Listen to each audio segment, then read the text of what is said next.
Mike. I'm here with my cohorts, SoCal Shannon and Reverend Aaron.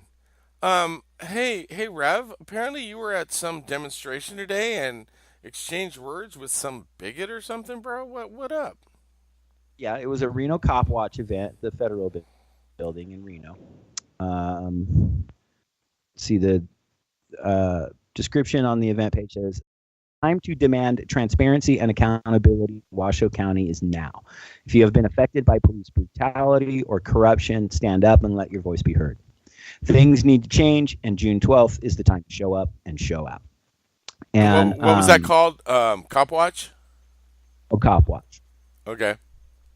And they do a lot of fantastic work. I'm really, really stoked on Reno Cop Watch. But the vast majority of who showed up were people from the tribes, Indigenous people from Reno, and it was heavy, man. These were people who had showed up because their brother was murdered by cops, or their child, their son, their cousin, Really? You go to a lot of these police brutality, anti-police brutality demonstrations, and a lot of vigils for people that have been killed by cops. And I don't want to belittle these type of things, but for the most part, we don't know that person, who was murdered, but we just want to stand up for them because we recognize the injustice. But this was really different. This was actually these murdered people's communities and family members and loved ones. So I walk up on it. I was a few minutes late, and filmed some of them, playing their drums, and got video and footage of the flags and a few of the signs and stuff, and a little bit of footage of the some talks and stuff. So I'll show that.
Honored to be here, happy to be here. Come here today.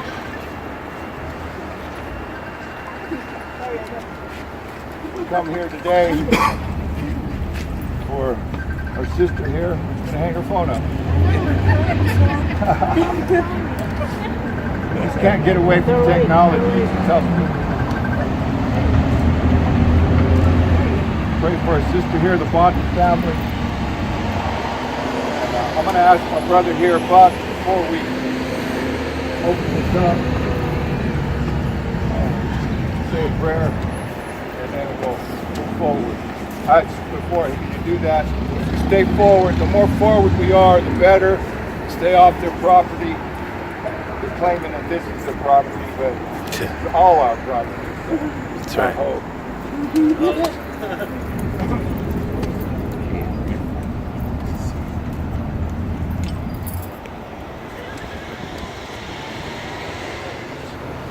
Give us strength. Give us strength so we can help each other. So we can help our sister Lisa and her family, her daughter, that has witnessed all this stuff. I ask you in a good way, and I ask the Creator to help them. For every one of us to help them. I want your eyes to all pray with me in a good way. Pray from your heart, your mind, your body, and your spirit. Don't hold nothing back. Every time we say a word, pray, make it strong. Help them in their prayers and their thoughts. Help us today for this, what's going on. Help each and every one of us. These songs, the singers, the knowledge of the songs. For each and every one of us that are here, look into our minds. Give us good thoughts and good feelings to help each other. I thank you for everything that you make it. Safe travels. My family and relatives. Say it's good to be here, and thank everybody for being here. Help support Lisa and her family. A lot of these things, like say, have been going a long time. A lot of things been happen all over the place, you know. But a lot of it in Indian country, and it gets buried all the time. Never gets brought up to the surface. People are never held accountable. And the things they accuse us of, a lot of times they ask for accountability, but yet when it comes to that side, there's never no accountability. So I thank everybody for being here today to take this stand and try to hold these people around here accountable for the wrongdoings that have been going on. They say these things have been going on a long time, and a lot of times they don't even come to the surface. This is probably one of the main things that came up to the surface in a long, long time. So, you know, we ask for that support for everybody, and we ask for that spirit, like say, you know, to find that compassion up there today, that we get that ruling so we can continue forward and try to bring everything out in a good way and stuff. Hold those accountable that need to be held. We'll just say that much. Curtis, for Judge Jones right now as he reviews the paperwork to move forward with Lisa's case. Go ahead. Introduce yourself. I'm Pete. I started the Reno Cop Watch group a few years back. I don't know that I have anything to say that hasn't already been said. I think I'm grateful that we're all here. I thank everybody for coming, and I think what we're doing is super important. It's not like this is happening around the world and we're immune, or around the country and we're immune for it and we're immune from it. Cops are killing and brutalizing people here in our own town. It's important that we raise awareness and bring accountability, or at least try to promote accountability as best we can. And I think coming out in a big group like this, showing the public what we're about is the way to do it. And I just want to just give my condolences to Lisa and everybody else who's been affected in that way. Thank you, Pete. Lisa, you want to say a word or two? I just want to thank everybody that came out today and is coming out. There still will be more. Keep a prayer in your heart for Judge Jones' eyes and ears and his heart, that he will hear our case. Our lawyer is in litigation with Reno PD and Washoe County. They want to throw it out. We need to pray today hard that he sees this. We need to push forward to everyone. And Johnny, you know, I'll keep pushing. I know the prayers will be today. And there's Johnny seeing us too. it's just this really sort of very somber, very prayerful, very hopeful demonstration. This is not screaming and yelling at the courthouse. This is playing drums and singing traditional songs and burning sage and hoping for the best for, some type of accountability from and police. offering. Yeah. And then, There's there's prayers and offerings. always prayers and offerings. And people would drive by and some people would honk, some people would drive by, fuck you, and they would say, aho, and, pray for them.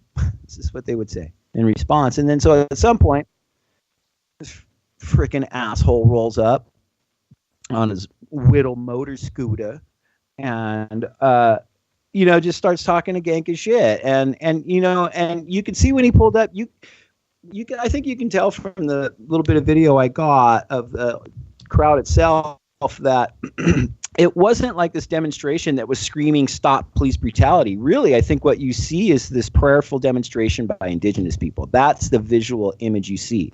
So he sees that. This dude sees a bunch of Indigenous people stand in front of the federal building and decides he's going to stop and talk shit. And then when he pulls up, so he's a fucking bigot. So he pulls up and then he sees the couple little, small cardstock signs or whatever and that say, police accountability or whatever, and starts in on the blue line, narrative, right? And this woman comes up. He probably thought they were Mexicans at first. I'm sorry. Yeah, no shit, huh? Arabs, because it's just. And so he. This woman tells him, you see in the video, it's hard to hear. She's telling him, listen, and he's like, cops ain't bad and it's bullshit. And you want to get rid of all cops. It's like, dude, that's not what anybody's saying. And so this happened pretty quick. So the second he rolled up, I was kind of on the other side of the demonstration and I saw it and I'm like, fuck that. And pulled out my phone and walk over there and stick my phone in his face and then listen to what he's saying. And this woman tells him, my son has died. And he goes, oh, well, I'm sorry to hear that, but, I ain't a cop. And, so, happens all the time. People die all the time. What the fuck is wrong with you, man?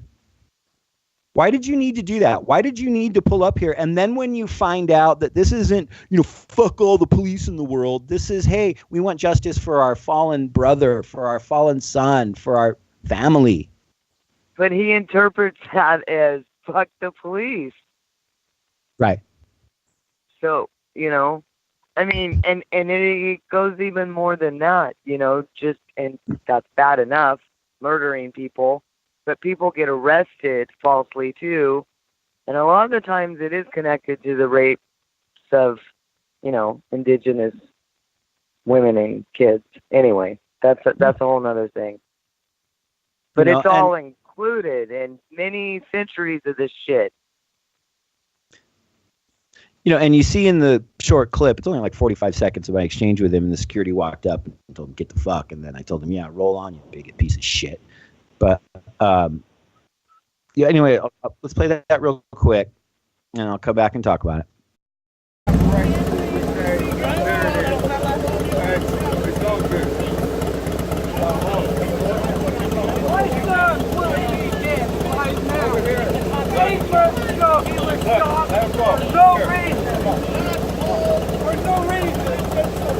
Move on, man. I don't know anything about that. I apologize for it. I'm not a cop.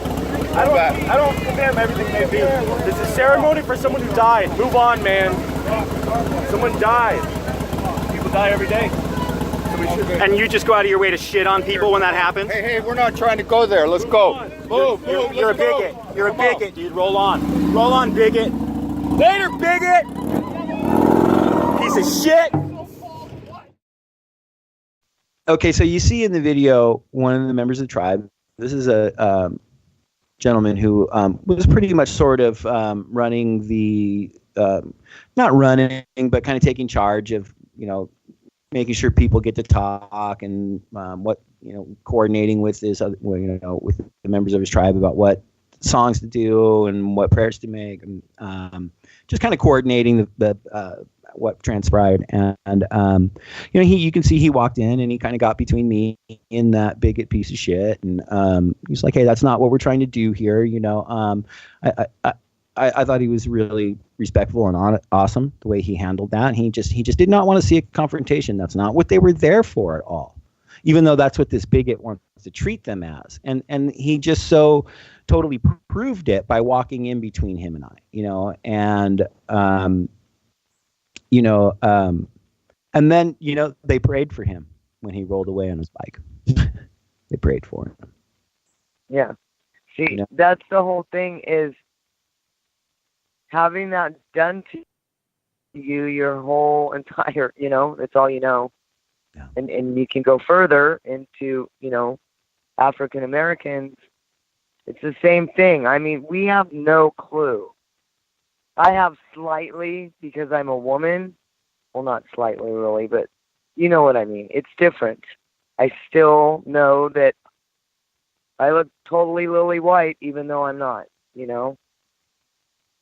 Well, that whole passing thing. Well, absolutely. And I can tell you, so like, they didn't and really know who who don't get me wrong, I'm not saying I'm passing. I'm just saying that that's how our society is. Right. And so, the members of the tribe, there was a handful of people there that I actually knew, but most of the members of the tribe don't really know who I was. And I think they noticed me, make a beeline for him. Like, fuck no, you're not going to shit on these people. Hell no. And so I wish I would have gotten names, but that just wasn't the atmosphere. But anyway, that man actually ended up asking me to speak. And so I gave a very, very short talk. And what I told them is, and this is in keeping with what you were just describing, Shannon, is I told them, I've lived in Reno for more than 30 years. For most of that time, I was pretty, self-involved and completely unaware of my privilege. And, I always had respect for the tribes being here, but I had no concept of what you're forced to endure. And I said, and a big wake-up call for me was when I said, I don't like to say his name, but I call him bigot piece of shit that ran over Indigenous people under the arch.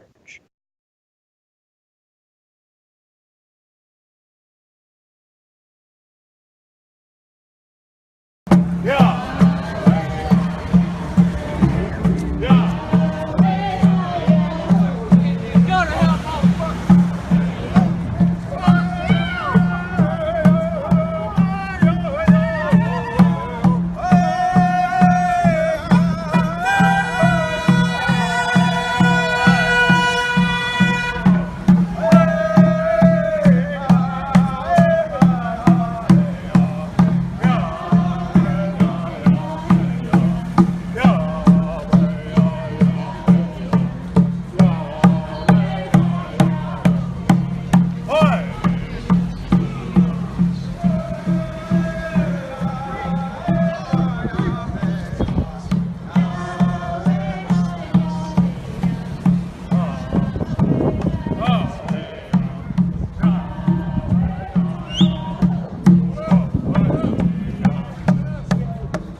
Call cops!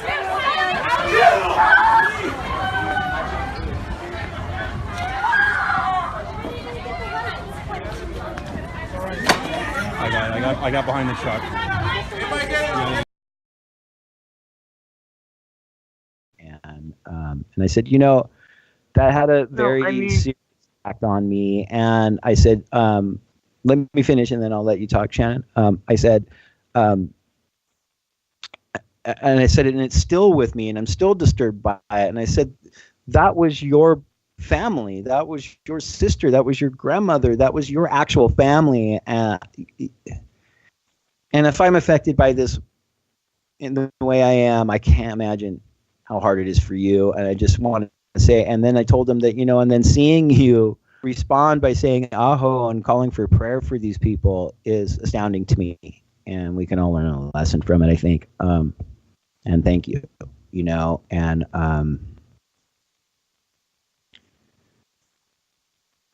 there's just so much work to be done in educating people. Yeah. I don't understand what possesses a person to see. I don't either, but it's ingrained in certain people because I remember being a kid and we used to go to Mexico. I mean, like Baja, like, I don't know, 4 to frickin' 6 times a year. My parents always had a camper or something. My dad had a truck. They go to the desert and go motorcycle riding or go to Mexico, go to Stanton. But we had friends, both natives and then friends from here that also lived part-time down there. So we would go down there all the time, and I can remember how people were to indigenous people in Baja. Well, and I went to mainland once, too. It's awful. I mean, they would, like, spit on them. It's disgusting. So, I mean, it's not just here, it's everywhere, and we know that. Right. But I do not know how people can be so peaceful, and that's where the kind of privilege thing, it's like, we have the right to be, like, lose it. You know what I mean? Right.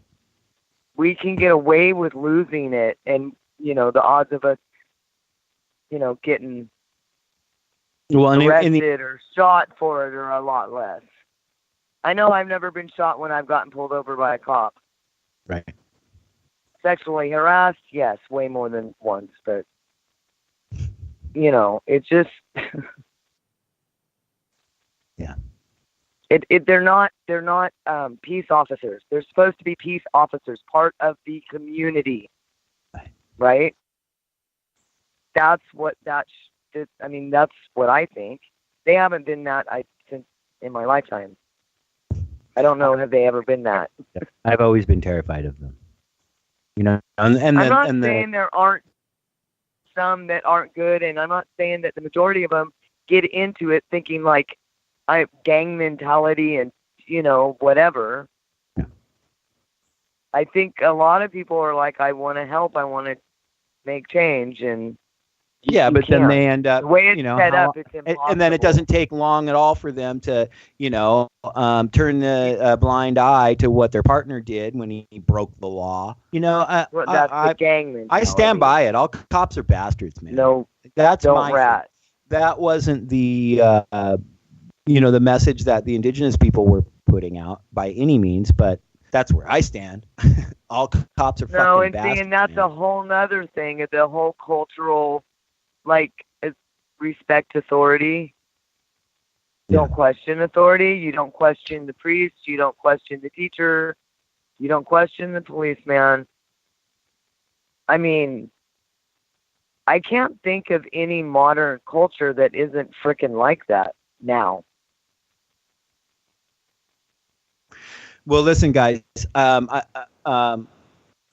You know, thanks to listeners for taking the time to watch the video, and you know, support Reno Cop Watch, and do what you can to support, you know, the Washoes and the Paiutes and the Shoshones, and if you're in Northern Nevada, they need it and they deserve it, and they're